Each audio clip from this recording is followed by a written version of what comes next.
So take a second, write K. What is it?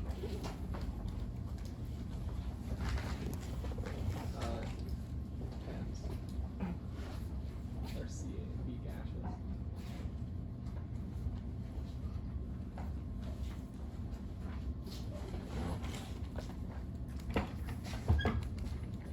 Yep. So did everybody get this? Yeah.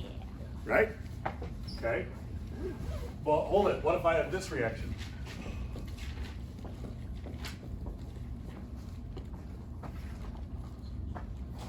Lit.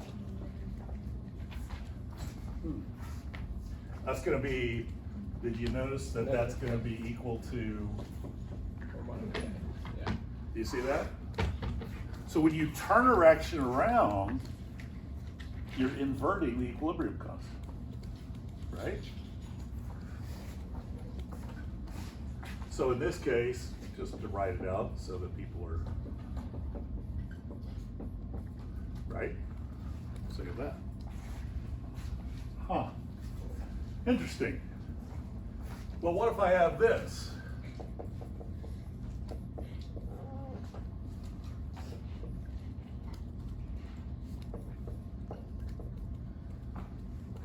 So we already know K for this one.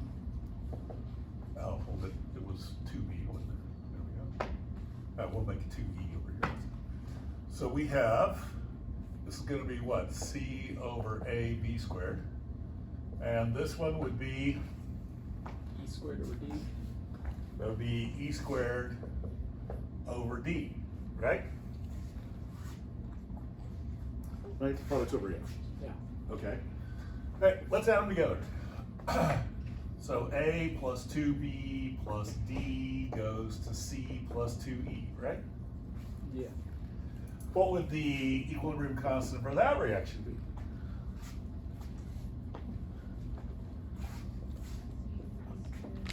CE squared over AB squared D. Products over reactants? Huh. Hey, looky here.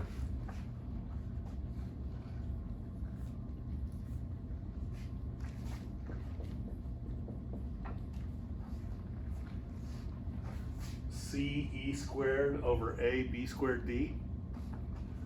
When you add reactions together, you multiply the equilibrium constant.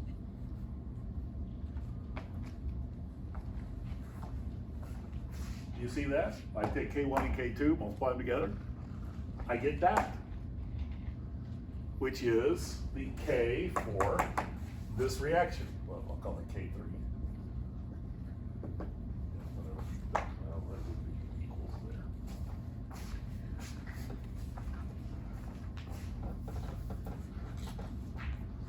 Huh. All right.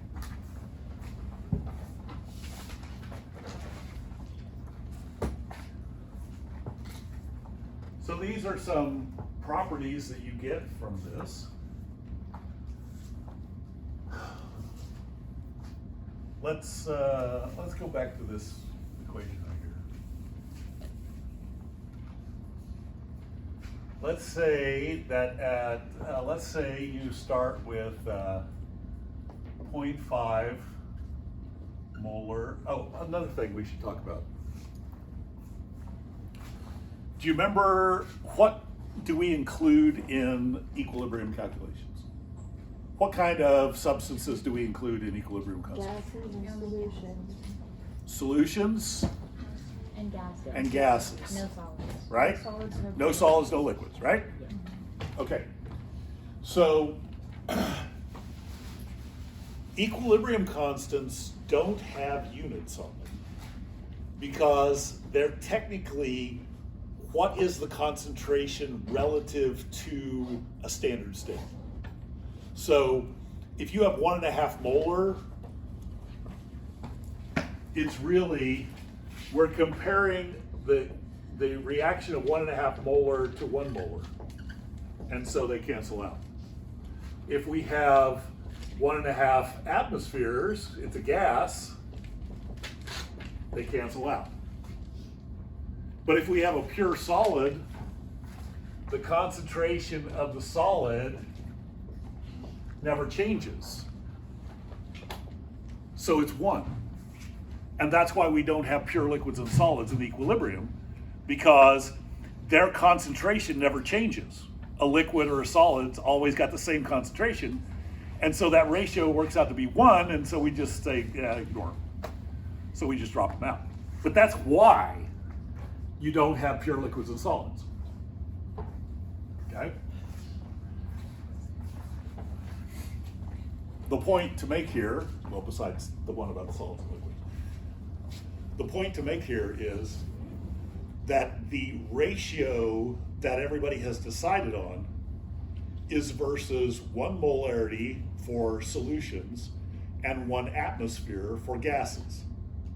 So whenever you're doing equilibrium calculations, everything's got to be in either molarity or atmospheres. Okay? So if I have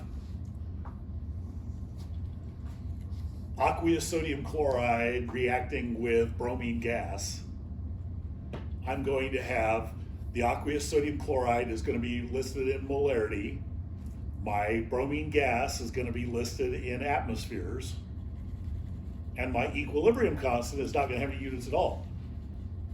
Does that make sense? Okay, so the only thing you got to remember is if you got a solution, you're doing it in molarity. You got a gas, you're doing it in atmospheres. Okay? Some of your homework has, if you tried the homework, you'll notice that sometimes it would have a subscript C on it, KC. Sometimes it would have a KP. KC is what you use if they're all molarities. KP would be what you use if they're all gases. KEQ, which is what I'm using, is what you use when you don't give a flip. If it's a gas, it's a liquid, I don't care what it is, I get KEQ. And actually, that's the one that you use in thermodynamics. The KC and the KP are more, isn't this a cool little thing we can put in a chemistry textbook type thing, but nobody ever uses, okay? So really, people don't actually pay much attention to whether it's gas or a liquid, or gas or a solution. What they care about is making sure that the gases are in atmospheres, the solutions are in molarity, and after that, who cares? They're whatever they are. Okay, well, let's say that we have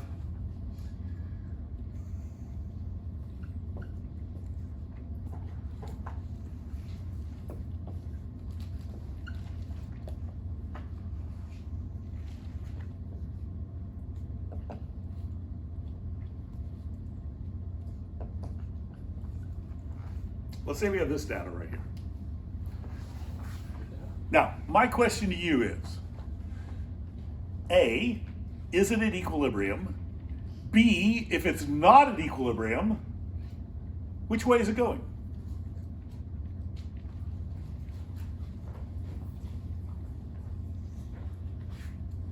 Is it at equilibrium? And if not, which way is it going?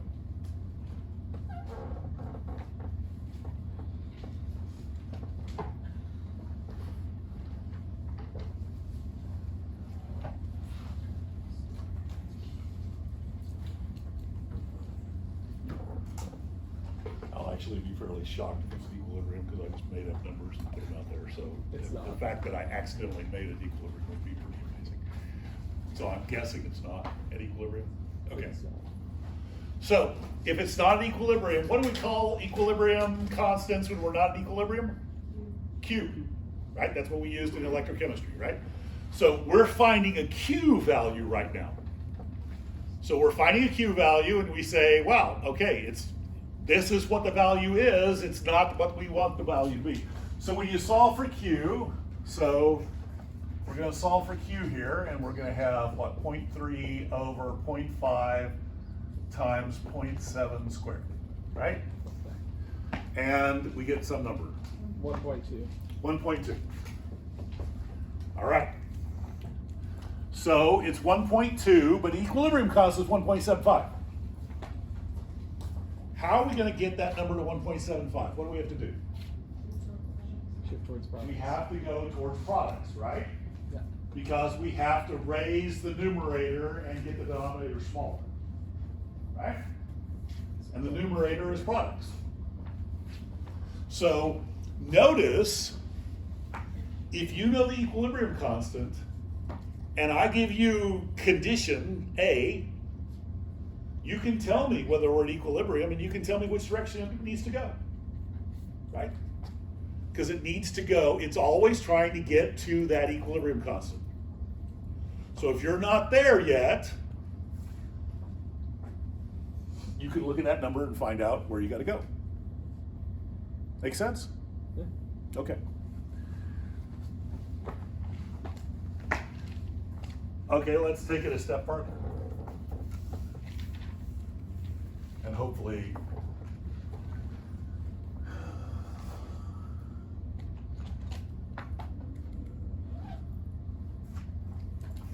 you know, I'm worried that if I do the wrong equation, the math's going to get really nasty. Okay, so I'm trying to not pick an equation where we're going to end up having to solve some weird polynomial that ends up having like 12 terms and need to pull out our linear algebra to solve it. Let's take a real simple example. This one, the equilibrium constant's too large. I have a feeling this one's going to revolve. This is going to require like a quadratic equation, and I hate the quadratic equation, so I just want to use it if I don't have to. Let's say we have this.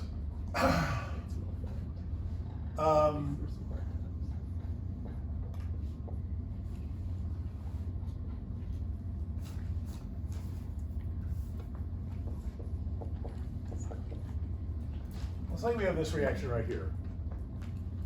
And we start with 0.6 molarity. And that's all we have in there. And we're just going to have it react. And we're going to have a K equal to 3 times 10 to the minus 8. Okay? So, I just have a beaker of A. How much B and C do I have? Right now. 0. 0, because I haven't started yet, right? So I don't have any.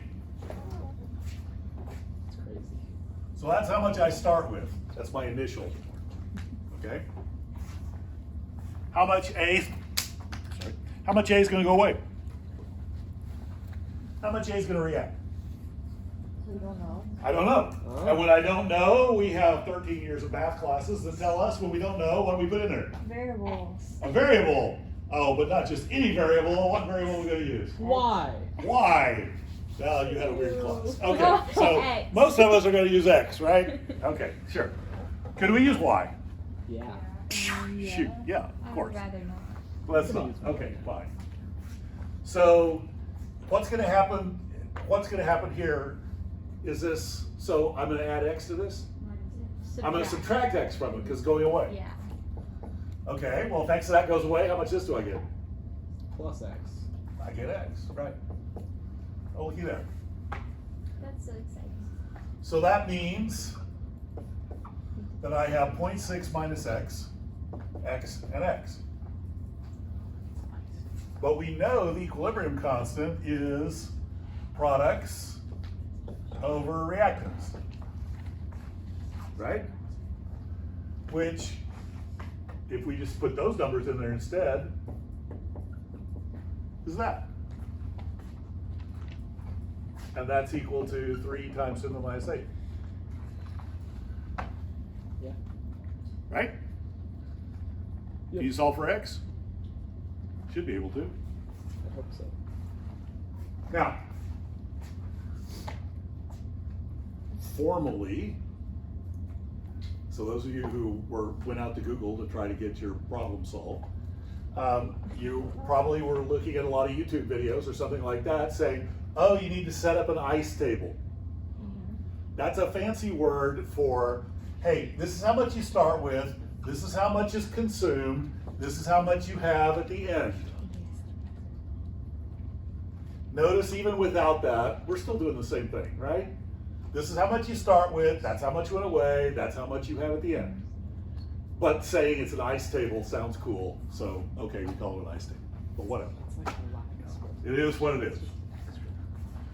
All right, so let's take a look at this for a second. I can totally take that 0.6 minus x, multiply by 3 times 10 to the minus 8, pull the x squared over there, get a quadratic equation, and if you've got your Mathematica or your fancy calculator, you plugged in the quadratic equation, you can solve it. Or you can do the negative b plus or minus the square root of b squared minus 4ac over 2a, and you can put the quadratic formula over there and solve that too.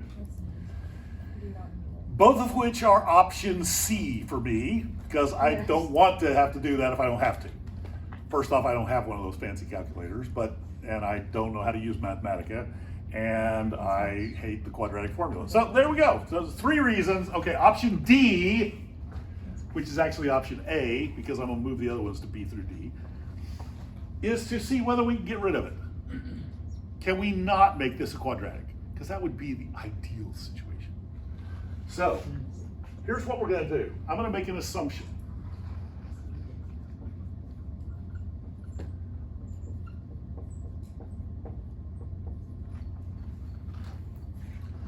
If x is really small, then 0.6 minus x is essentially 0.6. You know, if I say, hey, guess what? You got $1 billion, but I'm gonna take away 2 pennies. Oh, How much do you have now? $1 billion. Yeah, I still got $1 billion because that 2 pennies is irrelevant, right? And so I didn't really notice. And so if x is really small, on the other hand, if I say, hey, you got $1 billion, oh, by the way, you have to give me 750 million. Okay, now that really, I noticed that one, right? And so if x is really small, we can ignore it. So let's ignore it because that keeps me from having to do the quadratic. So in that case, let's try to ignore it. Let's get rid of it. And now it's simply x squared equals 0.6 times 3 times 10 to the minus 8. So what's x? The square root of that. Well, yeah, I don't know what that is. What is that?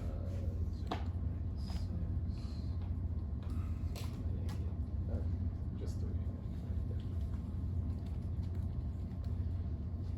1.3 times 10 to the negative 4th. Okay.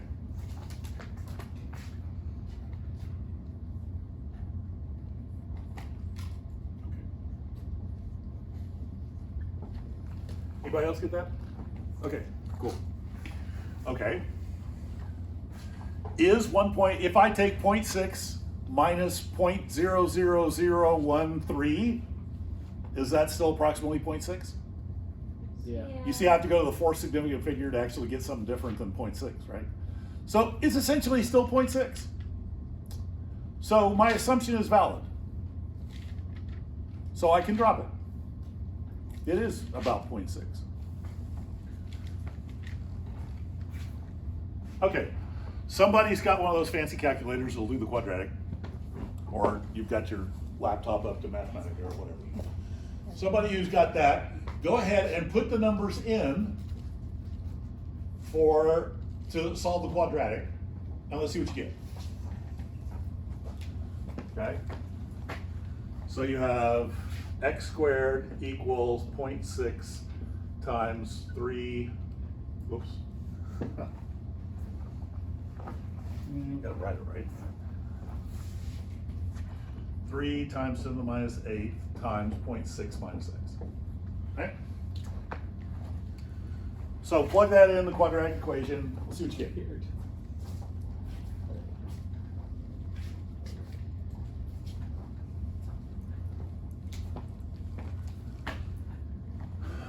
So we're going to get x squared plus 3 times 10 to the minus 8x minus 1.3 times 10 to the minus, well, no, that's not going to be right. It's going to be what, 1.8 times 10 to the minus 8?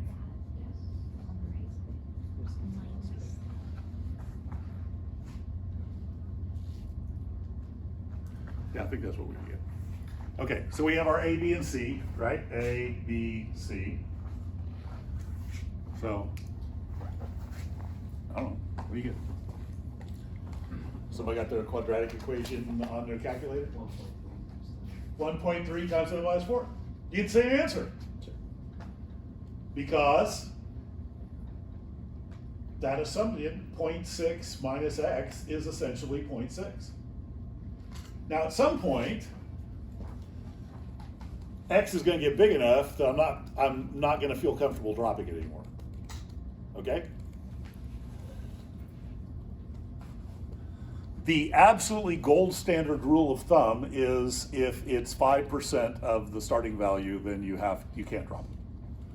For those of us who really hate the quadratic, 10%. Because I'm trying to be as generous as possible, okay?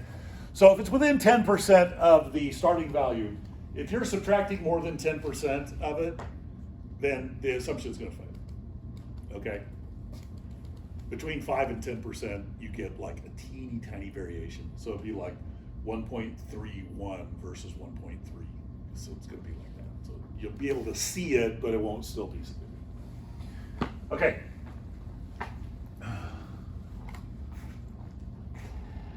So notice, saved us some hassle. Let's say this had been 300. If this right here had been 300, would I have been able to drop it? No. Probably not. Because we're going to get, I don't know, let's do it. There you go. So x squared over 0.6 minus x equals 300. So it's got my new equation, this is a totally different equation now, but my new equation has a k of 300. So x squared equals 180. So x would be, what's the square root of 180? I don't know. Square root of 180? 15, 16, something like that. 13.4. 13.4. What? Oh yeah, it is. Does that make any sense? Yeah. No. Wait. I have 0.6 molar, and I used up 13.4 molar of the 0.6 I have. That makes. That adds up, yeah. Yeah, that adds up. Yeah. So I end up with what? Negative 12.8 molarity? Exactly. Law of the conservation. Yeah, mass. that's pretty cool. I've never heard of it. Yeah. So I've somehow dug a hole into the fabric of the universe and owe the universe 12.8 molarity of stuff, Oh, it's you know, and I can't do anything until I fill that hole in with 12. No, you can't do that. You're dead. So obviously the assumption is going to fail in this case, right? Because I got a stupid answer. I mean, that's an impossible answer, so it's not going to work. So in this case, you actually would have to keep that in. So you would say, you know, x squared equals, what, 180 minus 300x. And so I would have x squared plus 300 minus 180 equals 0, and then I could plug that in the quadratic equation, right? So in that case, I would have to use the quadratic equation to find out what it was. Well, somebody who's got the quadratic equation up there, tell me what you get. What do you do when you use quadratic on that? Enough of you has calculators, we don't have to go pull out the actual formula and go do it by hand, so we should probably do it. The one at the very bottom. Squared plus. So you're gonna get two answers, right? Because the quadratic equation is negative e plus or minus, right? So we're gonna get two answers here. Oh, that's So give me the two answers. positive 0.60, Yeah. and then a negative. How many sig should I go? Like negative 3. I just say negative 300. Yeah, negative 300. Is it 60? Oh well, it was like 0.598 something. Okay, well that's important actually.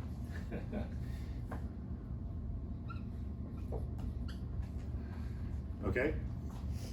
So we get something like that. 300 on the bottom. Negative 300? Yeah. Okay. All right. So Feels is negative 300 a possible answer? Yeah. Yeah. So 0.6 minus 300.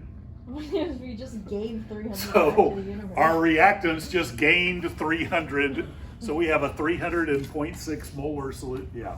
First off, that's an That'd be so impossible cool. molarity. Secondly, Where did it come from? how do you even do that? I don't even know how you do that. So this one must be the answer, right? So my answer is apparently 0.6 minus 0.598 is equal to my, what is that? A? Right? And so if we take a look at, if we go back to this original equation here,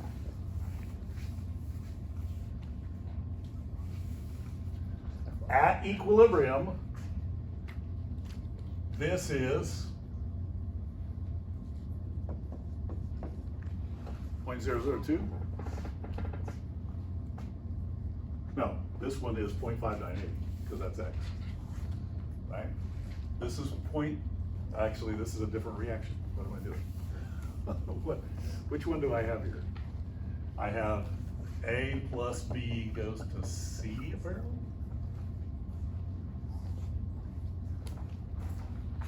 No. I have A goes to B plus C. That's what I got. And I started with 0.6 minus X, and X, right? That's how I get that equation, X squared over 0.6 minus X. Okay, so my final answer is 0.002 of this is left, 0.598 of this, 0.598 of this. Right, because the final answer is X. Okay, so let's confirm. 0.598 squared divided by 0.002, what do we get? What? 299 point something?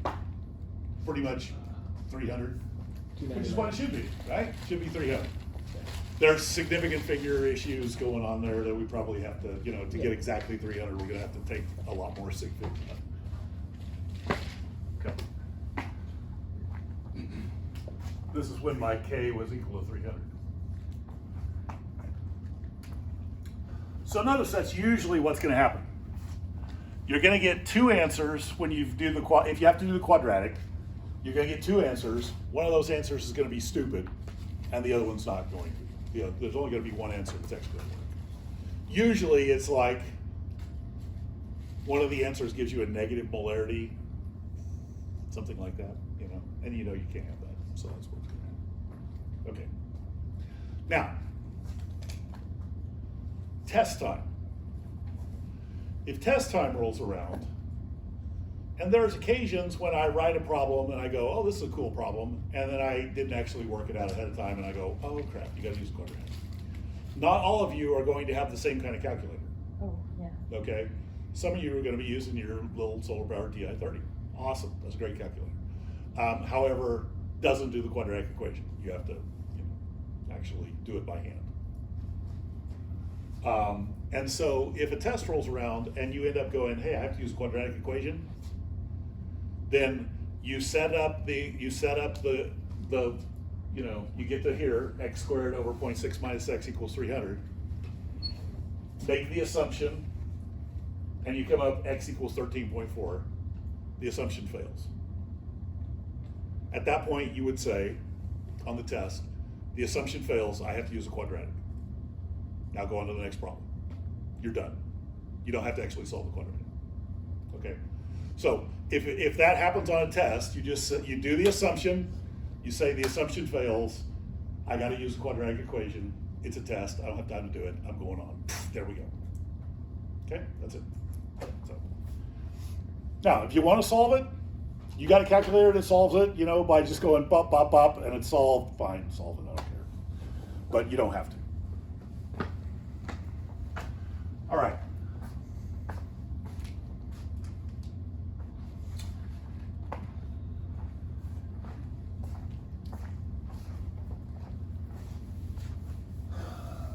So this is the primary thing that comes out of that chapter on basic equilibrium stuff. The other thing is Le Chatelier's principle.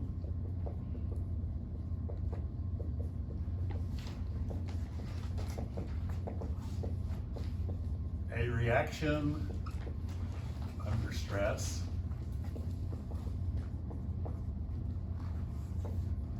moves to relieve the stress.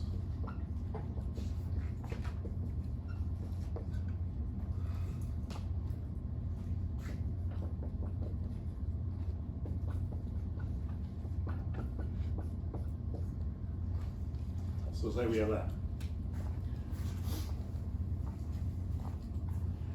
And I cool it down. What happens to the reaction? I just cool it down.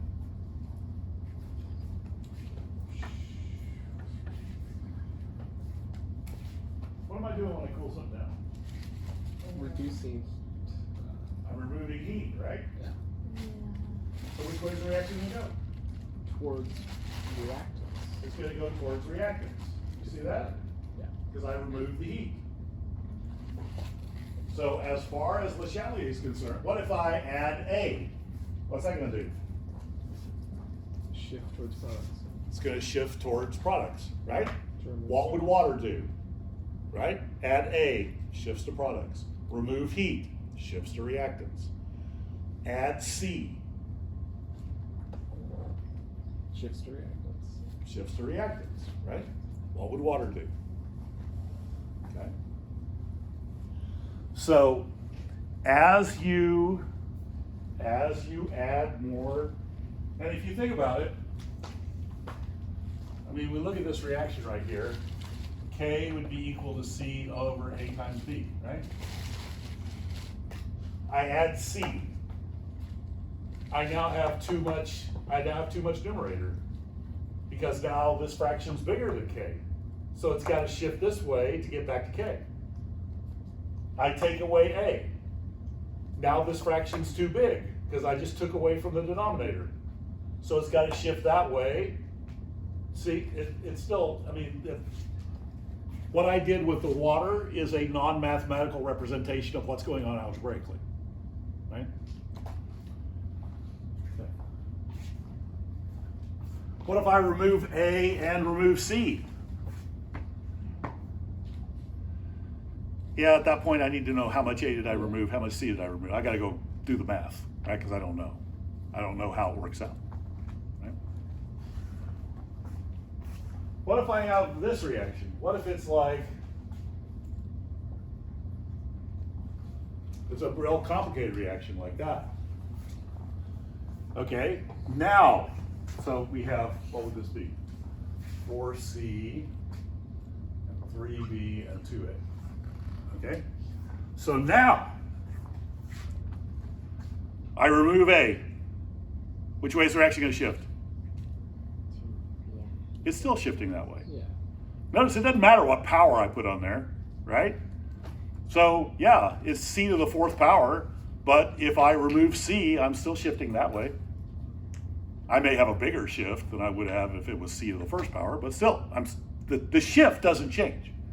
Le Chatelier's principle still applies no matter how we do it, no matter what the coefficients are. If you want to know how much, now you got to go get the math out and go figure out what it is. But as far as which way does it shift, what would water do? Right? Okay. All right. The only difference between regular equilibrium and the law of mass action, what Le Chatelier's principle is talking about here, is heat is either a reactant or a product. Okay? Normally, if you write K, you don't put heat in there, right? It's just A equal O over B or something like that. But as far as what would water do, which way would it shift, we do include heat. Okay? And I think we mentioned this on Monday, but I'll worth mentioning again because it was kind of at the end of class and a lot of you kind of tune out and pack up at the end of class and don't pay attention. Remember, that's why you have a radiator and a big old engine block in your car. Because gasoline goes to carbon dioxide and water plus heat. So if I want to burn more gasoline, what do I have to do over here? Remove the heat. By removing the heat, I actually get a more efficient burn. I burn all the gasoline. So when you have, if you have your radiator go dry on you, which by the way is a bad thing, don't let that happen. But if your radiator goes bad on you, think about what's going to happen. I suddenly am not cooling the engine block. Now the heat is going to rise. What's going to happen to the reaction? Isn't it going to head towards reactants? Yeah. Which means that I'm not burning all the gasoline. And so now I have unburned gasoline going into a really hot exhaust pipe, or even just the other parts of the engine, the exhaust part of the engine while it's still in the engine. And so when somebody talks about you burning up your car from losing your radiator, you know, one of the first signs is that your muffler blows up. Because the catalytic converter and the muffler are where it kind of concentrates the exhaust stream as it's coming out. And now suddenly you have unburned gasoline in there. You have air from outside meeting that unburned gasoline, and that's the wave front where you're going to see the explosion. Or it happens in the catalytic converter, because remember the catalytic converter turns NOx into nitrogen plus oxygen. Here comes the gasoline, and we're making oxygen right there. It blows up.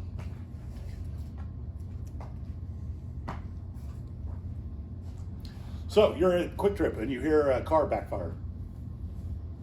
Tell me what that means about, tell me what it means about that car. What's going on with that car? I mean, you all don't know the specifics of the car, but what's happening that causes that backfire? You've got fuel in the exhaust pipe. You've got fuel in the exhaust stream. Yeah. That's why it's backfiring.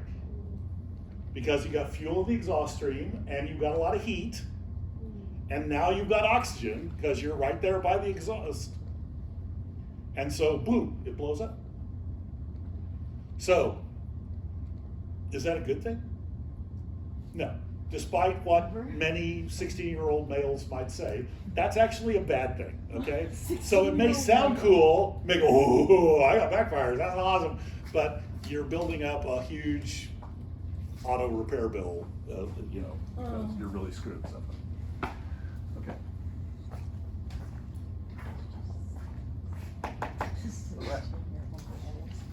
Okay, so Le Chatelier's principle, dynamic equilibrium. Do you remember what the other kind of equilibrium is? Static? The other kind of not equilibrium, but it's equilibrium? Steady state. There's static equilibrium, but that doesn't really happen in chemistry. Okay? But steady state is the other one. Easy way to remember. Dynamic equilibrium. Steady state. Right? In steady state, my in and my out are going the same speed. In dynamic equilibrium, my forward and my back are going the same speed. You end up with the same effect here, right? Versus that, you're going to get the same effect right here, but you're going to see a difference in the next step or in the reactants, right? So you're going to see a difference there.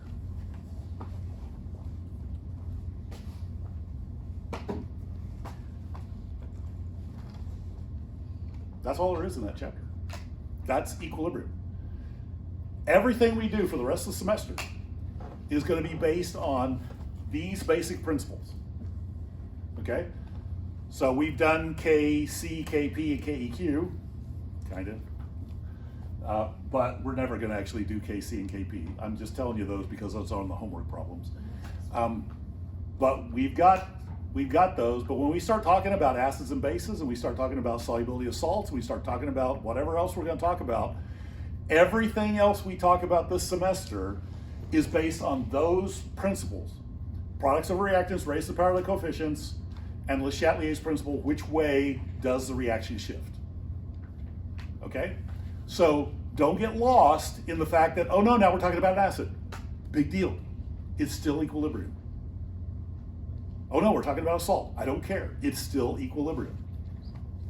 So if you think of that, and I don't know why chemistry textbooks insist on making this like 5 chapters, because it's all the same thing. It's just like, okay, let's apply it to this system. Let's apply it to this system. Let's apply it to that system.